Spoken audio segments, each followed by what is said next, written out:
Olá, turma, sejam bem-vindos a mais uma aula. Eu sou o professor Mariano Neto, faço parte da Rede Municipal de Professores de Pindoretama. O nosso componente curricular é matemática e o objeto de conhecimento gráfico de segmentos. Então vamos lá. Na área de assunto aqui, a gente vai ter como conteúdo gráfico de segmentos e a nossa rotina da nossa aula vai ser o quê? Definir gráficos e seus componentes, estrutura do gráfico de segmentos, exemplos e orientações sobre a atividade. Vamos lá. Definições de gráficos. A representação gráfica das séries de estatísticas tem por finalidade dar uma ideia a mais imediata possível, permitindo chegar-se a conclusões sobre a evolução do fenômeno ou sobre que relaciona valores da série. Ou seja, turma, nessa situação aqui nós vamos deparar com a importância do gráfico, tá bom? É de sintetizar informações, seja ela pesquisa, seja ela qualquer outro tipo de informação. Vocês vão, a ideia do gráfico é organizar para que seja de uma forma o quê? Só ativar aqui um comando, para que ele seja o quê? Ó?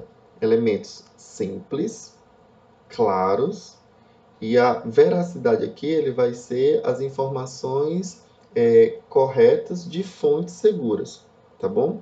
Mariano, mas pode acontecer de fontes fictícias? Sim. Como assim, Mariano? Pode acontecer da gente criar dados, tá bom? A gente pode estar na aula, pedir para que vocês criem dados para criar um gráfico. Também pode existir, tá certo? Mas na representação dele, quando a gente assiste, por exemplo, num jornal, que sempre está passando e tudo, a ideia do gráfico é o quê? Mostrar de forma simples as informações, clara, e que ela tenha o quê? Uma veracidade, que ela tenha elementos que confirmem o que está sendo apresentado, tá bom? Vocês já no início, tá certo? No início do ano até aqui, vocês já viram vários tipos de gráfico, né? E hoje a gente vai ver o gráfico de linhas, que é o gráfico de segmentos, tá bom? E a gente vai dar uma ideia aqui sobre os componentes desse gráfico. Então, o gráfico ele vai precisar de título, certo? Que é com frases curtas, palavra-chave do assunto apresentado. Vai precisar de fonte, parte importante para dar credibilidade, como eu falei, tá certo? É o que vai dar veracidade ao seu gráfico, tá bom?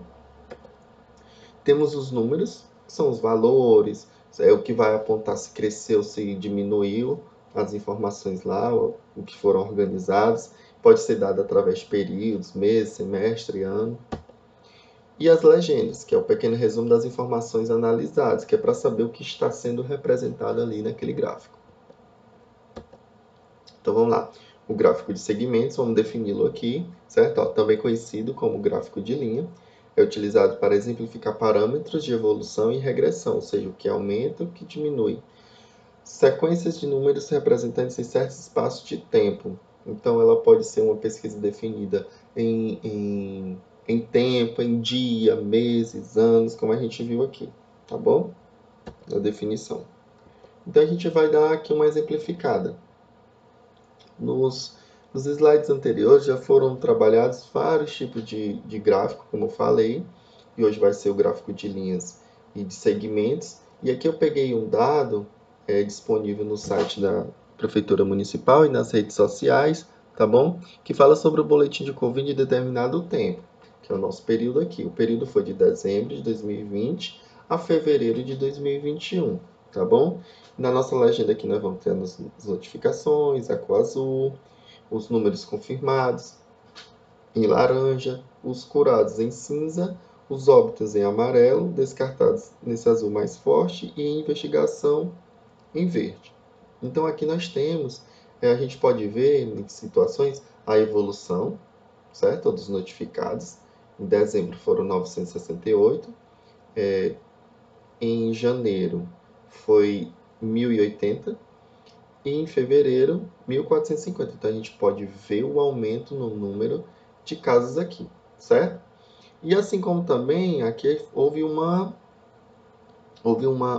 evolução e uma regressão.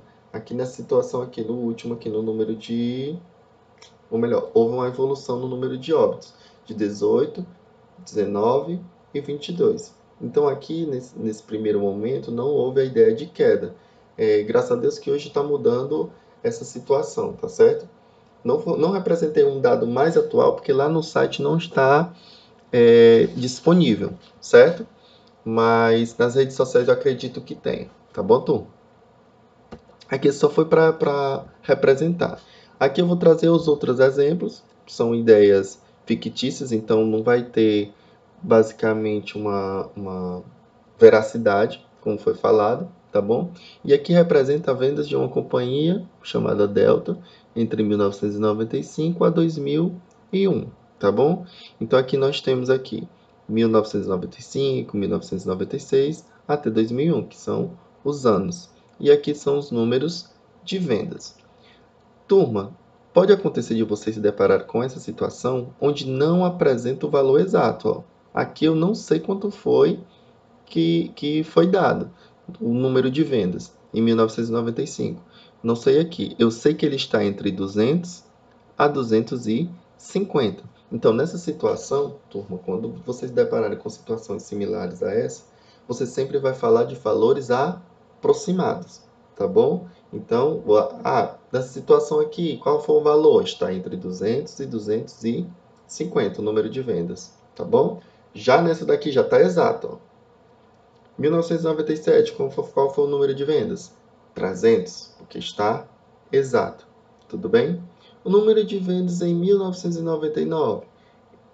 Essa resposta está entre quem? Entre 300 e 350, tá bom?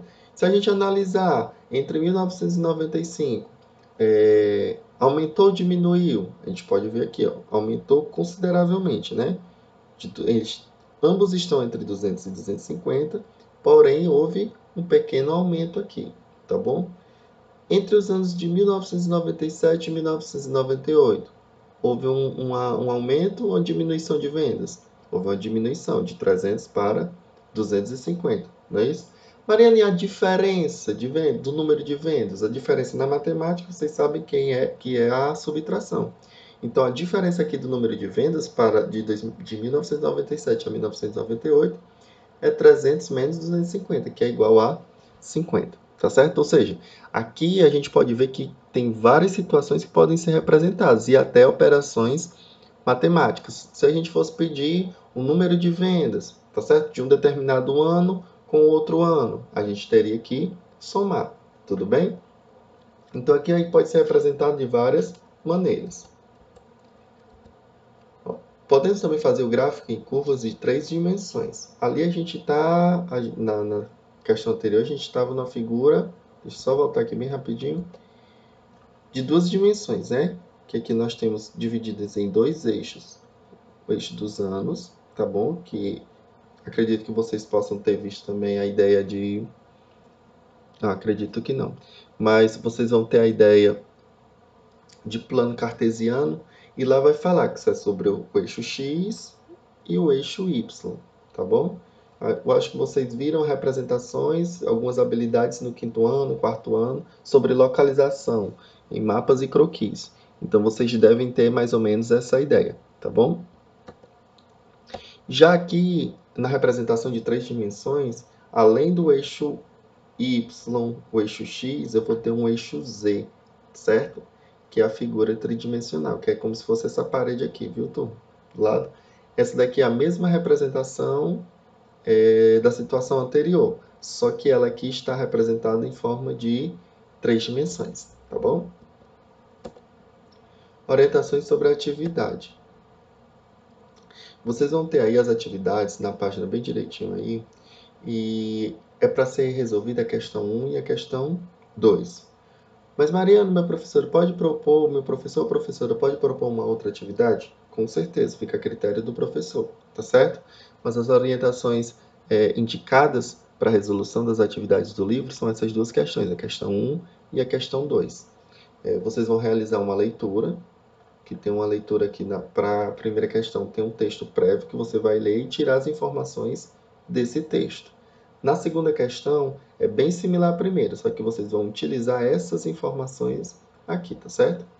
Qualquer dúvida, vocês podem estar entrando em contato com o professor de vocês, tá certo? Então, chegamos mais ao fim de uma aula. Espero que vocês tenham entendido tudo até aqui. E qualquer dúvida, vocês podem estar tirando com o professor ou a professora de vocês, tá certo? Um abraço e até a próxima!